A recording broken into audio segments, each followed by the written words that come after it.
Thank you very much, and good evening. I'm Bill Bryson. I used to be Chancellor of Durham University, and now I'm a library.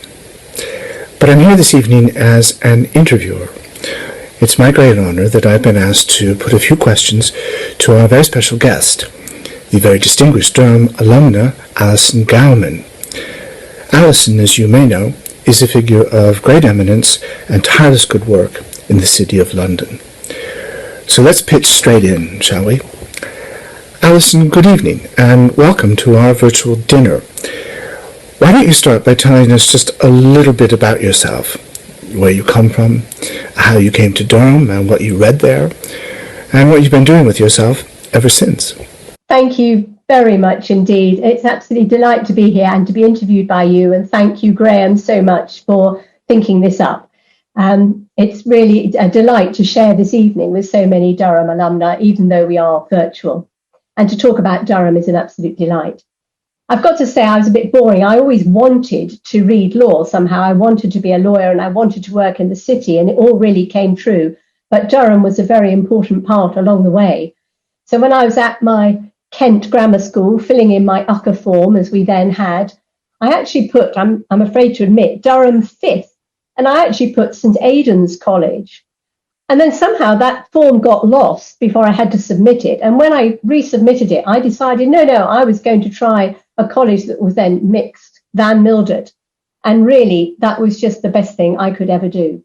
A personal interview in Durham, that wonderful welcome that you got, and Arnold Bradshaw interviewed me at Van Mildert College, just sealed it for me. Even though when I stayed overnight, it was bitterly cold and thick snow and there was a train strike and I travelled there and back by coach from London, I still wanted to come. I wanted to read law, and thereafter, and after the Durham experience, I got a training contract in the City of London, and my plan was working out so well. I'm so delighted. The smallish firm, medium-sized firm I joined then has now become the huge international firm of DLA Piper. I became interested in real estate, property, and I started to rise up through the ranks from a junior solicitor to become the first female partner that they had when I was 30.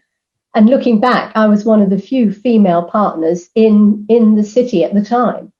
I enjoyed life in London. I got accommodation first off in Covent Garden, enjoyed the nightlife there as that area of London opened up. And frankly, I then worked through many busy property companies and major property organisations. In the downturn, I turned my hand, I'm afraid, to property insolvency. And really, maybe that's something I should be looking at again, because things in the economy aren't looking quite so great. But that's really what I've been doing. How would you say that Durham shaped you? Well, Bill, before I actually left Durham entirely, after I graduated, I stayed on at Durham and worked there for 6 months with the charity, the Cyrenians, at a homeless shelter on Claypath. It's not there anymore. The trustees of the charity were two famous academics at the time, David Constantine, the award-winning poet, and Bill Williamson, the sociologist. And really, they inspired me, but also I was inspired by the Van Mildert motto, sic vos non vobis, not for ourselves. And I really wanted to give something back to the community in Durham after the wonderful time I'd had there as an undergraduate. Seeing the city out of term time was very interesting, and it helped me cement many friends in that city along the way. So I think that Durham shaped me by teaching me self-reliance, to go and live with 8 homeless men in that situation and care for them, to think of others, that strong ethos of community responsibility that's still so strong at Durham and at Van Mildert. And it shaped me into having great friends who were a network, a camaraderie I could rely on through thick and thin. The City of London is clearly the main focus of your professional life, so much so that you have written a book about it called City of London. Who, what, why? Tell us about that. Well, Bill, I'm so glad you mentioned it, although it's a little bit cheeky compared to all of your books. This is my book, The City of London, Who, What, Why. I'm a cheeky upstart compared to your 10 million sales. But really, it's an exploration of the City of London from a very personal standpoint. That is my standpoint, perhaps a little bit like some of your books. I've learned something there. And I wanted to tell people about all the ceremonies in the city, because some of them are very complicated. They seem obscure, they seem strange. I wanted to explain what they were about, how the Lord Mayor gets elected.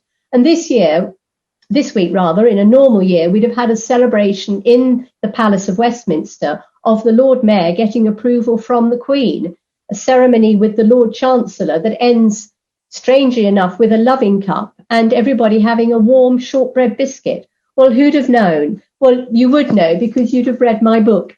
And it's just amazing to see what's there. You feel in those situations you're sort of part of history. It's so spine-tingling. And I wanted to tell people what that was like. I understand that you live in the City of London, which is pretty unusual, I believe. What's it like there these days when so few people are coming into work in offices? And how do you see its future as it adjusts to the twin challenges of COVID-19 and Brexit? Bill, you're so right. 9,000 people live in the little square mile of the city, but 500,000 in a normal day come into the city to work. Of course, at the moment, like everywhere else, it's maybe 20%, 30% on a good day. And so it is very, very quiet. I absolutely love the city. I've lived here for 25 years. I've worked here for 40 years. And so it's like a stick of rock. The City of London just runs through me. And that enjoyment of being here is so fantastic. So the double whammy of Brexit and COVID has really just been a real difficult situation. Let's be British and understate it. The streets are empty. Everybody's moved online, just like Durham online, live in lockdown.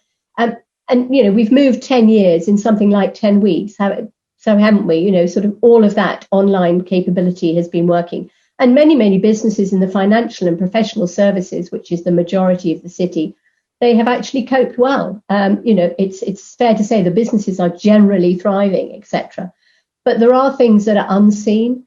Many people who aren't working happily at home because of personal circumstances, internet that's poor, or childcare or family issues. And all of the supporting businesses in the city, restaurants, pubs, but shops, hairdressers, betting shops, they're largely empty and they're very seriously compromised. The opening that happened during the summer has sort of very much slowed down, and we're on the brink of sadly closures and redundancies. But the City Corporation is very, very positive as the local authority for the Square Mile.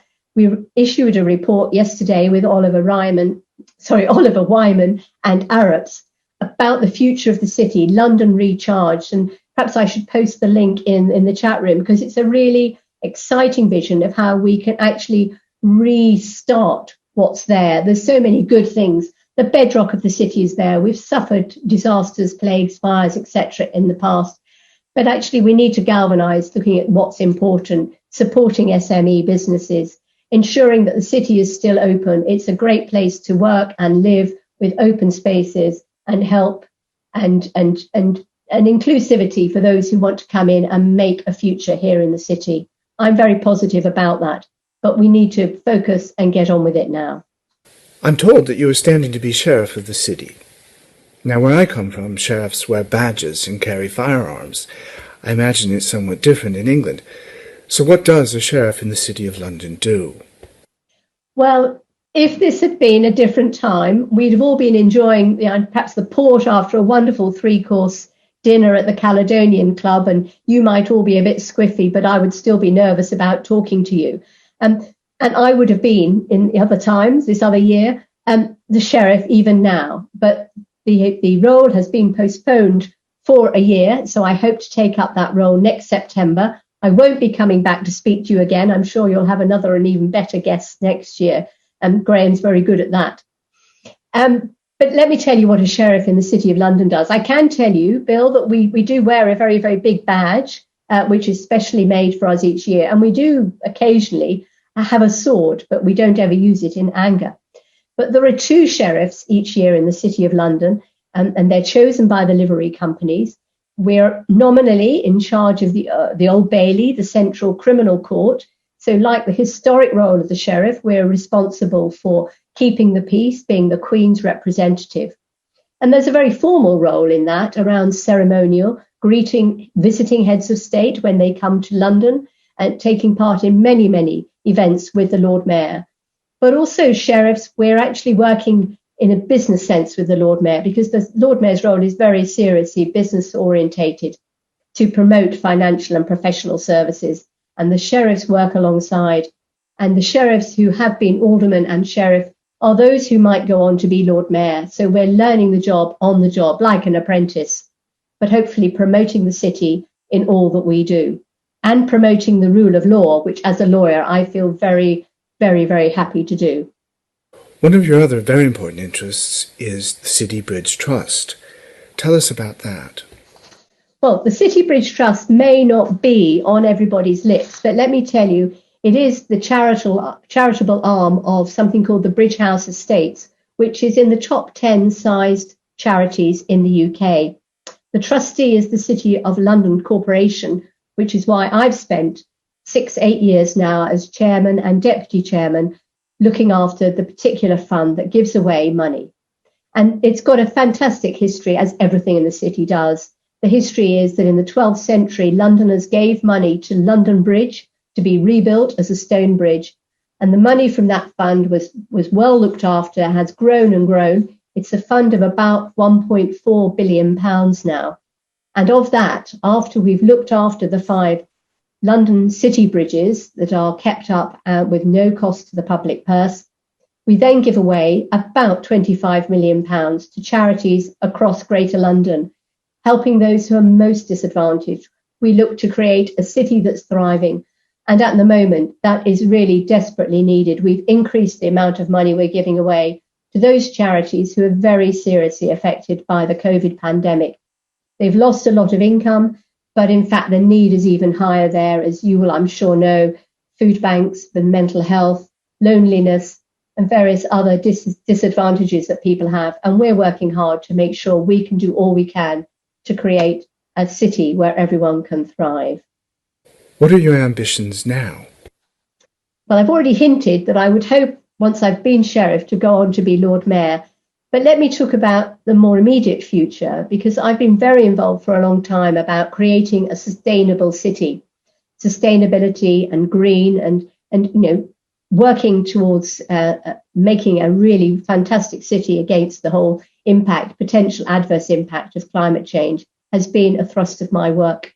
So at the moment, I'm very much involved in the preparation for the big international climate change meeting next November, COP26, and really focusing what private finance can do to help create a better world. Private finance will be needed alongside government finance to work on renewable energy, green outcomes through green transport, air quality, electric vehicles, infrastructure, etc., as well as clean water and good sewage for everyone. So the City of London, the business city, has a real role to play here. And that's something that I've been working on with a group of businesses who are all engaged. It's amazing how the business community are getting behind what is really important around the environmental and social and governmental issues of their finance and putting their money where their mouth is. And I'm really excited about that over the coming year. And immediately in November next month, there's a big summit in the city. Again, everybody is welcome to the Green Horizon Summit. I can send around details. It's online, but we have Mark Carney, we have various other alumni of the green finance world who will be speaking, and it will be a real game changer for the UK.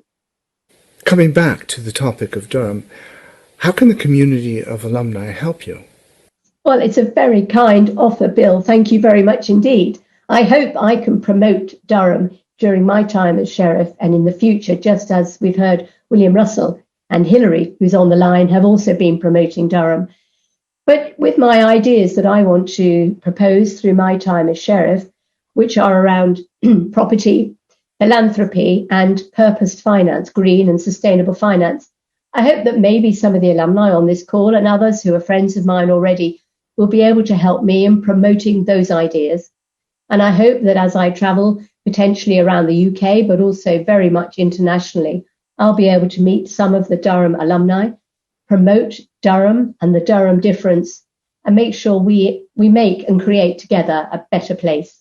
That's what Durham means to me, and I know it means to all of you as well. And so let's go on this journey together. Thank you very much, Alison. And thank you to all of you who have joined us this evening. I hope you're enjoying your virtual dinner.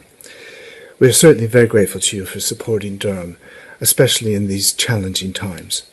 So thank you most sincerely. Stay safe.